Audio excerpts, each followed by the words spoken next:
So, kind of the famous example of learning that everybody knows is Ivan Pavlov and his drooling dog. Pavlov was actually a physiologist, and he was interested in digestion. He wasn't particularly interested in learning. What he learned about learning, about conditioning, came about quite accidentally. And although Pavlov gets all the credit for conditioned learning, you should know, and I'm glad your text points out, that he's really not the guy who figured it out. Evan Twitmeyer, I love that name, Twitmeyer. You know, he had a hard time in grade school. A year before Pavlov's experiments, learned about the patellar reflex and some conditioned learning related to it, and reported to it at the American Psychological Association. So even though Pavlov gets all the credit, he's not really the first person to notice this.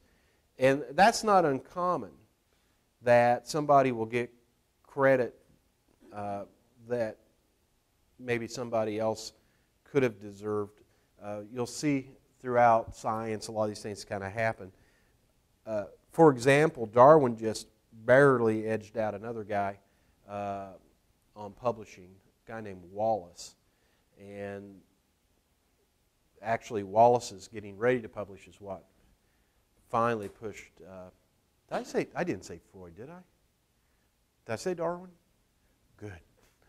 Monkey mind today. Anyway, so Wallace's work is kind of what got Darwin off the stool, as it were, and got him to publish. So what you see here is a cartoon of Pavlov's setup, his experimental setup, and what he was really interested in was dog drooling, not anything to do with learning. It was digestion. And so he had this tube that he would collect the drool, and kind of an ingenious thing, it was a kind of a barometric pressure-driven deal.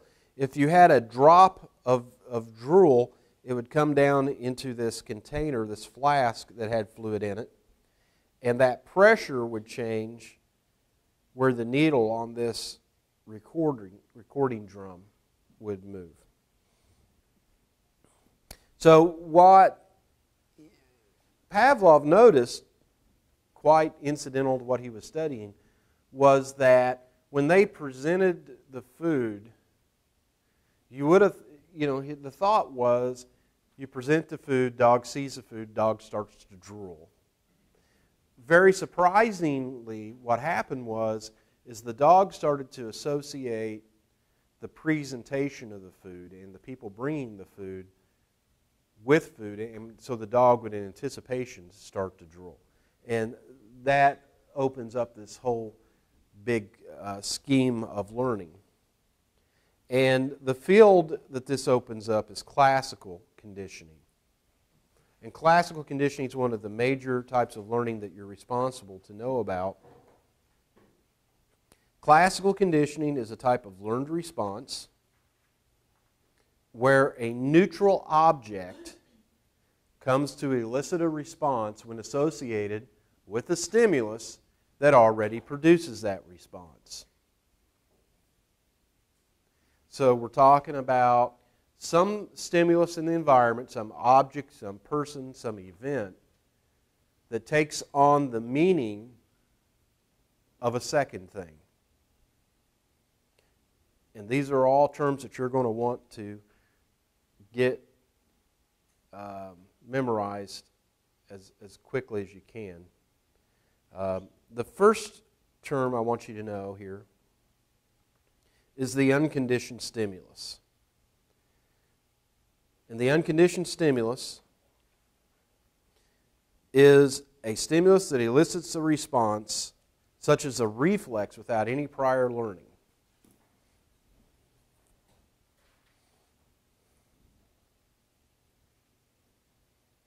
So there's no conditioning necessary for you to respond to an unconditioned stimulus. An unconditioned response, quite simply, is an unlearned response to such as a reflex.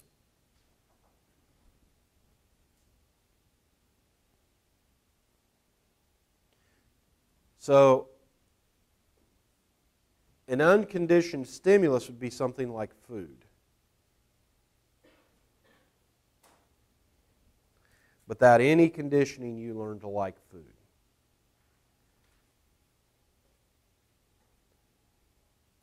And that liking of food would be the unconditioned response. The conditioned stimulus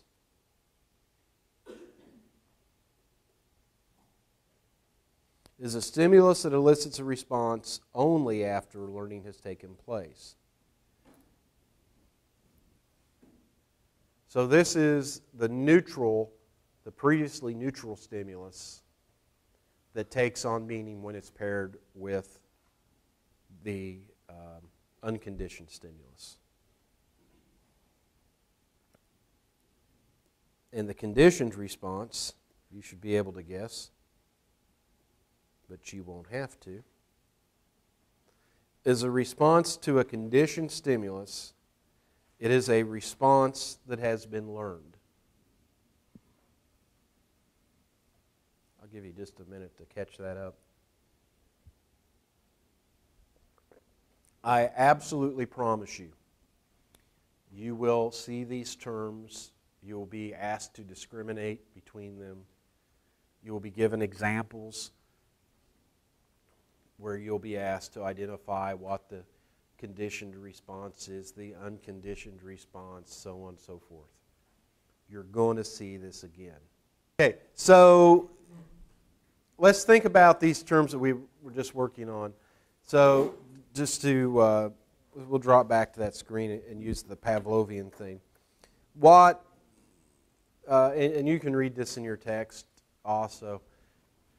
Once Pavlov noticed that the presentation of the food caused the dog to start salivating before the actual food was presented, that made no sense.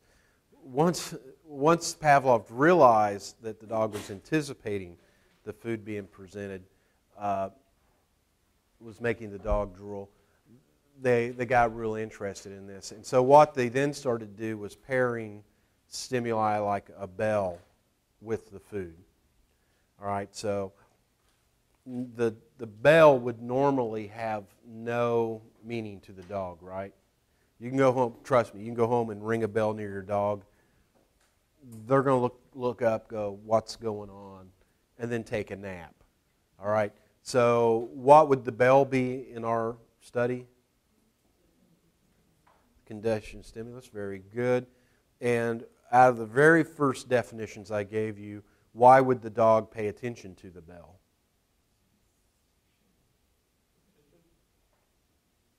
Well, it would attend to it, but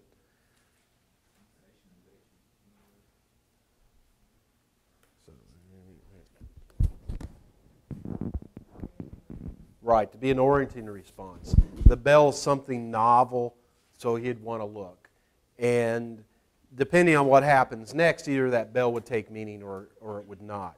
If you just ring the bell and then go take a nap yourself, then the dog will become habituated to the bell. It doesn't signal anything important. If, on the other hand, you toss out a steak when you ring the bell, what will happen? You'll eat it. You have to fight the dog for it, right? What's the term, one of the first terms we used? Right, it's going to become more sensitive to the stimulus. Very good.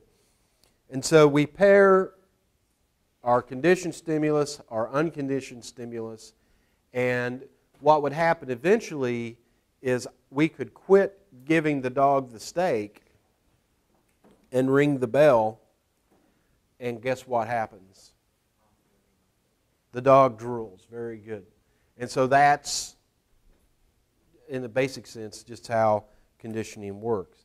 Now you can get a lot more clever about this. You can do something called second order conditioning. Anyway, so second order conditioning. In second order conditioning, what we're doing is we're taking a conditioned stimulus and using it to condition a second neutral stimulus. All right, so what does that mean? So in this case, let's say we've trained the dog with the bell, ring ring, dog drools. Now what we want to do is maybe we can use a clicker. And the clicker has no meaning to the dog unless you've been training it with something else. So you can hit the clicker, ring the bell, and give the dog the food, right? And so the dog is, then you can just ring the bell, dog drools, but you're still hitting the clicker when you're ringing the bell. Eventually you can stop ringing the bell and do the clicker, and guess what? The dog drools. That new unconditioned stimulus has now become a conditioned stimulus.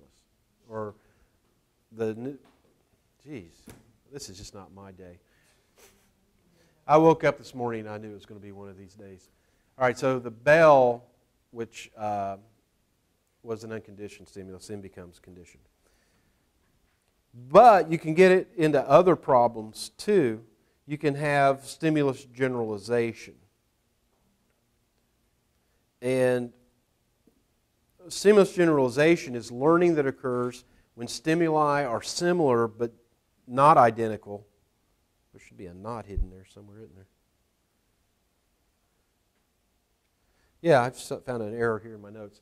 There should be not identical, right, in this area here, to the conditioned stimulus to produce the conditioned response. And there's a classic story that I just got to share, and that is Little Albert. Have you guys heard of Little Albert before? You realize you have all just busted yourselves for not having read, because if you read your book, you'd have known this. So the story of Little Albert is kind of interesting. They were interested in conditioned learning. And so Albert was a fairly normal kid at the beginning of this experiment, loved bunnies and little animals, white furry things. And so they would give little Albert either a little albino lab rat to play with or a white bunny, and Albert would be happy playing with it.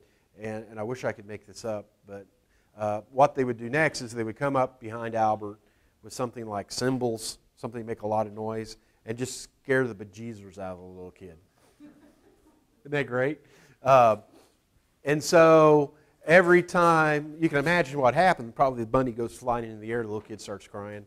Eventually, Albert calms down, starts playing with the critter again. You sneak up behind him and give him another experience. So anyway, they scare the bejesus out of this kid, and you might be shocked to find out, but eventually Albert decides he's not that hot on little white furry animals. Right. The conditioning there. Little white furry animal. There. You satisfied? Good. Okay, note to self. Unfortunately for little Albert, but fortunate for us, we learned a little bit more about what happens, because it turned out that not only did little Albert not like little furry animals, turns out he, after that point, didn't really care for people wearing fur coats. And he didn't care for people with white beards. It was a generalization. He became afraid of anything that was similar to the bunny. Right. And so that becomes quite the problem. So, I can't keep up my own notes.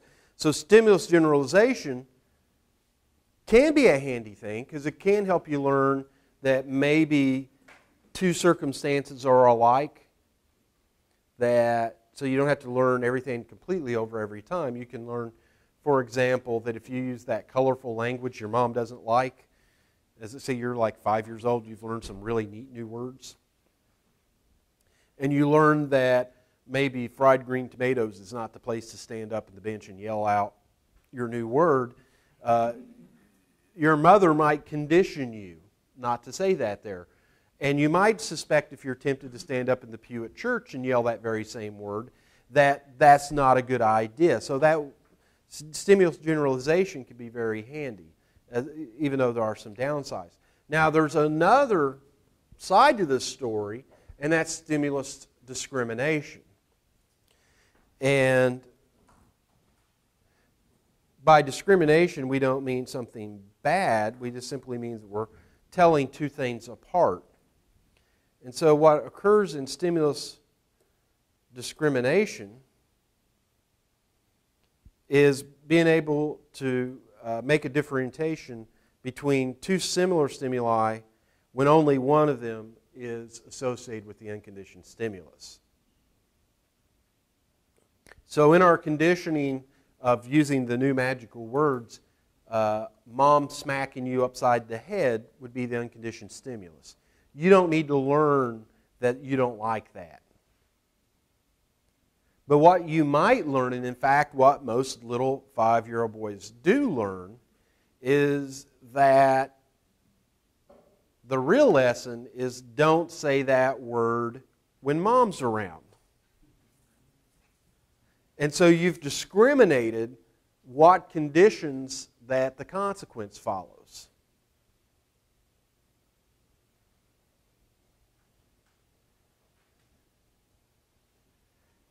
If you're trying to teach a kid to behave in a certain way, like maybe to take dirty dishes and put them in the sink or the dishwasher, and you're doing this by praising the child when they do it, you should not be surprised if they don't do that when you're not there to praise them.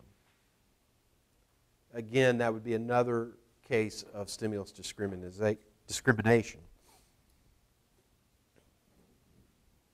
All kinds of terms to learn today.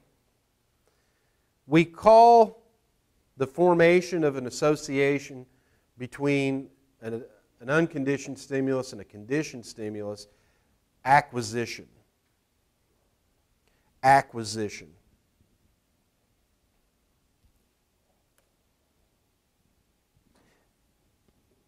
Not surprisingly, there's the opposite of acquisition, which is extinction, which is the process by which the link between the conditioned stimulus and the unconditioned stimulus is weakened because you don't have the consequence showing up. So, going back to our 5-year-old with the new magical word, if mom only shows her displeasure once for his doing that behavior, and he does it again and there's not the consequence, then what's likely to happen? The kid's going to be more likely to repeat his standing up and yelling the magic words because the link between saying foul words in public and getting smacked inside the head is weakened. It becomes extinct over time. On the other hand, if mom in the future reinstates the smacking the junior upside the back of the head for cussing in public, you would have something called spontaneous recovery. And that's simply the process in which a previously extinguished response reemerges after the presentation of the conditioned stimulus.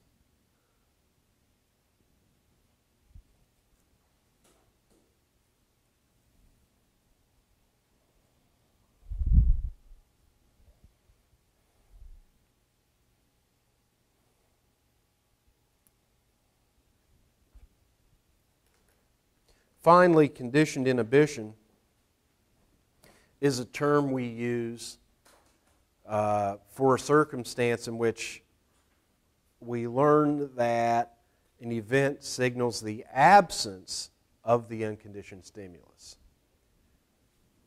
Who has a dog? All right. You may have noticed that when you're sitting around the house, if someone the dog knows is walking up, it gets excited. If somebody's, if people just walking down the hallway or down the sidewalk, it may ignore most people, but it'll recognize people that's coming that they know. In the case where the dog doesn't respond to other people walking down the hallway or down the sidewalk, that's conditioned inhibition. It knows that the person it likes is not there, so it doesn't get too excited.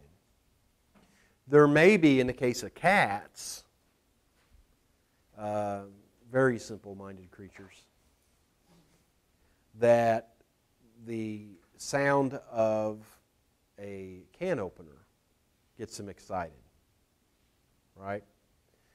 But if you only feed the cat at certain points of the day, you don't feed the cat every time you're in the kitchen. If you have a routine and a ritual where the cat gets fed every evening at 5 or what have you, the cat probably won't respond to the can opener the rest of the day the way it will at 5. Does anybody have that experience, or y'all feed your cat? And the reason is the cat has learned that there are only certain times, there are certain contingencies under which it's going to receive food. And so that is conditioned inhibition. Now, all of this to this point have been terms related to classical conditioning. Now, a lot of it's going to be applicable to what comes next, but what I want you to understand is classical conditioning. This is a big one here. Classical conditioning has to do with learning how two events are associated in time. You're learning to associate some unconditioned stimulus with things going on. What we're going to talk about next is operant conditioning, and operant conditioning differs from classical conditioning in a very important way, in a very important the distinction is that operant conditioning has to do with understanding how your behavior is going to change future consequences. So in operant conditioning, you're learning if I do something now, it's going to affect outcomes at some future point. You're not learning how two things are paired. You're learning how your behavior changes something. Yes, ma'am.